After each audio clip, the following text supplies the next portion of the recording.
Well, good morning. Welcome to Western Indiana again. This morning we're at State Sanatorium Covered Bridge. Bridge was built in 1913. Still in use today. I'll scan around here so you can see it. Alright, I'll turn around here so you can see. There it is. Alright, so built in 1913.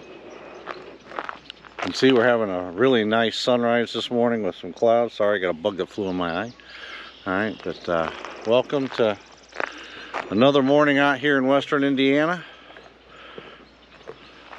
It's good to be with you again. Sorry, I've been busy for the last couple weeks. Haven't had a chance to get out. Wow, I mean, some of this color is just spectacular this morning. I've been waiting for a morning like this for a long time. And finally get something like this. I mean, it's really, truly just incredible. Here, I'll turn this around so you can get a feel for it. I mean, it's really, finally, for a change, we got a nice color, some clouds. We got a few leaves starting to come on the trees. You know, here we are, and actually we're in May now.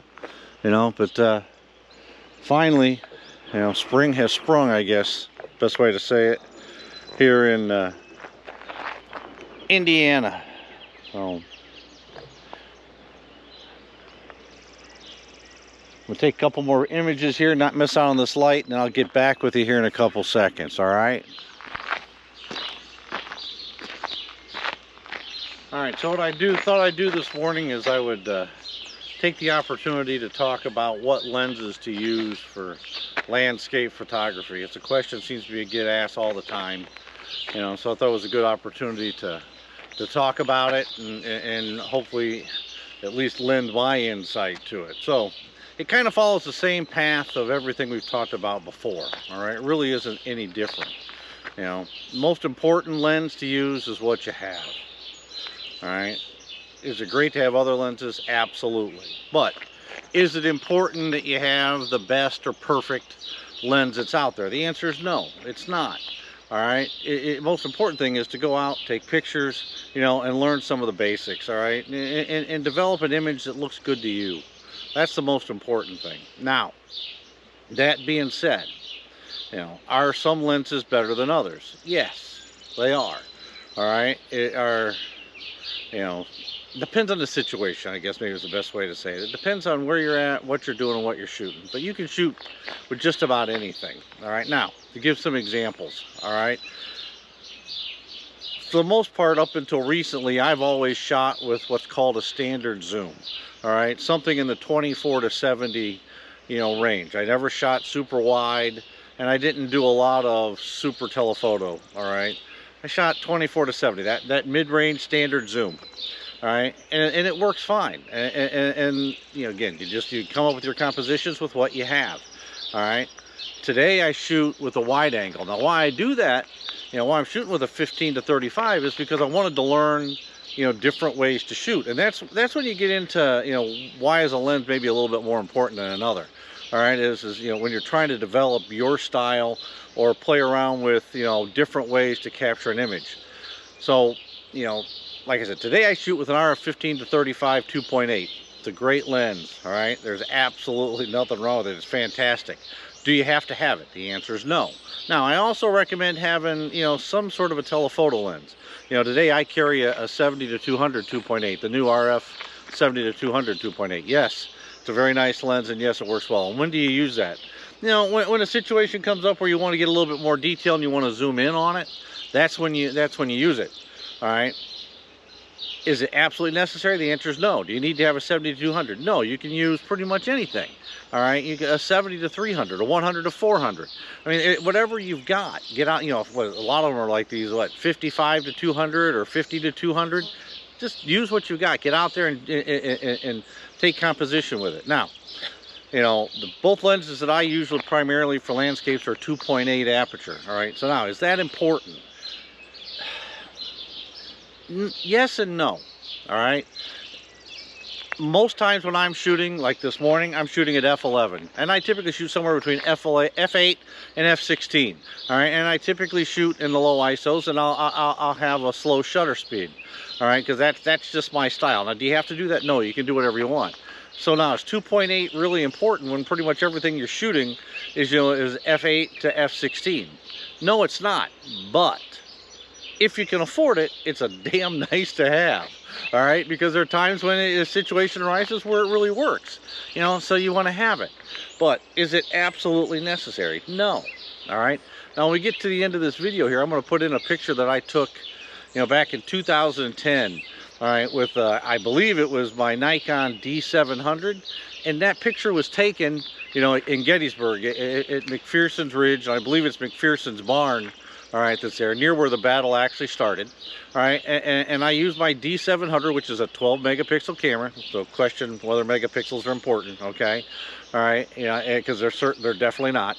All right, and I used what most people say is the worst lens ever made by Nikon.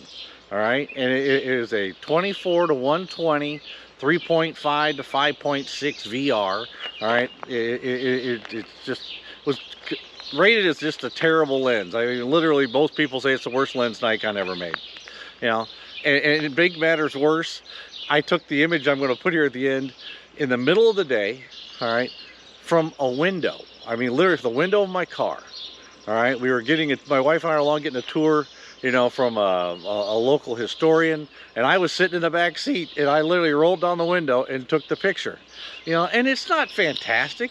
It's not the fact that it's fantastic, it's just the fact that it's a decent looking image with the worst lens with low megapixel. All right, and the most important thing was I was just out learning and having a good time. And I saw an image I thought looked good and I took it. And that's the most important thing for you. All right, get out and take those images. Don't worry so much about what you've got. Use what you have. Now again, if you've got the money and the budget is endless, don't be afraid to get something like what I have. This 15 to 35 is 16 to 35. 14 to 24. I mean, all these things are 2.8s, f4s. Yeah, they're great lenses. Don't think for a minute they're not. All right, but are they going to make your images so much better that you got to have it? No. All right. What makes your images better is you. All right, and the composition and the light and the things that you're dealing with. Looks like the sun's come up now and I'm losing some of my light behind me, but it's most important just to get out and learn and develop your style. I watch a gentleman on YouTube who lives out in the Grand Teton area, and he loves to go out and shoot wildlife, and he's fantastic at what he does. But one of the things he likes to do is blur the movement in the early morning rather than shooting it super low, f-stops. He prefers to actually shoot in a way to where as the animal moves, he gets a little bit of motion blur. He likes that. That may not be your style, but I'll tell you something. When you look at some of the images, they're pretty nice. All right, and get out there and develop your style the way you want. I mean, you see me, every video I've ever done so far has been with a covered bridge. Yeah, I shoot other things. I like to shoot other things, but I live in Indiana. There isn't a lot to shoot. All right, unless you're shooting cornfields, wheat fields, maybe a forest scene or an old barn or a covered bridge. All right, so take advantage of what you have. Get out there, and use it. Don't worry so much about the lenses you have. Again, if you can afford it, certainly they're great to have. All right, but do you need it? No. A standard kit lens, an 18 to 55 on a crop sensor is a fantastic lens.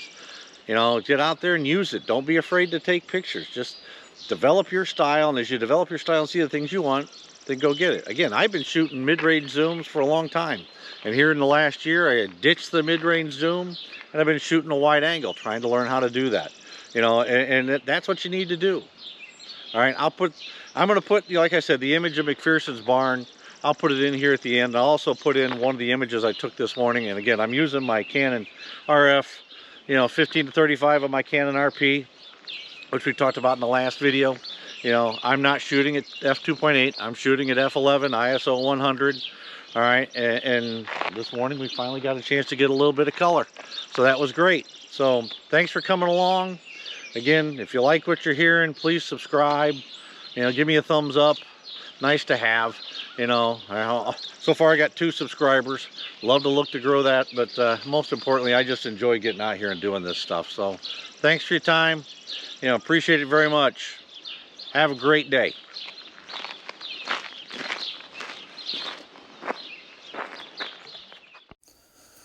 This image was taken of McPherson's barn in Gettysburg with a Nikon D700 and a Nikon 24-120 3.5 to 5.6 VR. This image was taken with the Canon EOS RP and the 15 to 35 2.8. Beautiful morning, beautiful image. It was great to be there. Just remember, get out, take some images, and just enjoy the day. Thank you very much. Come back again.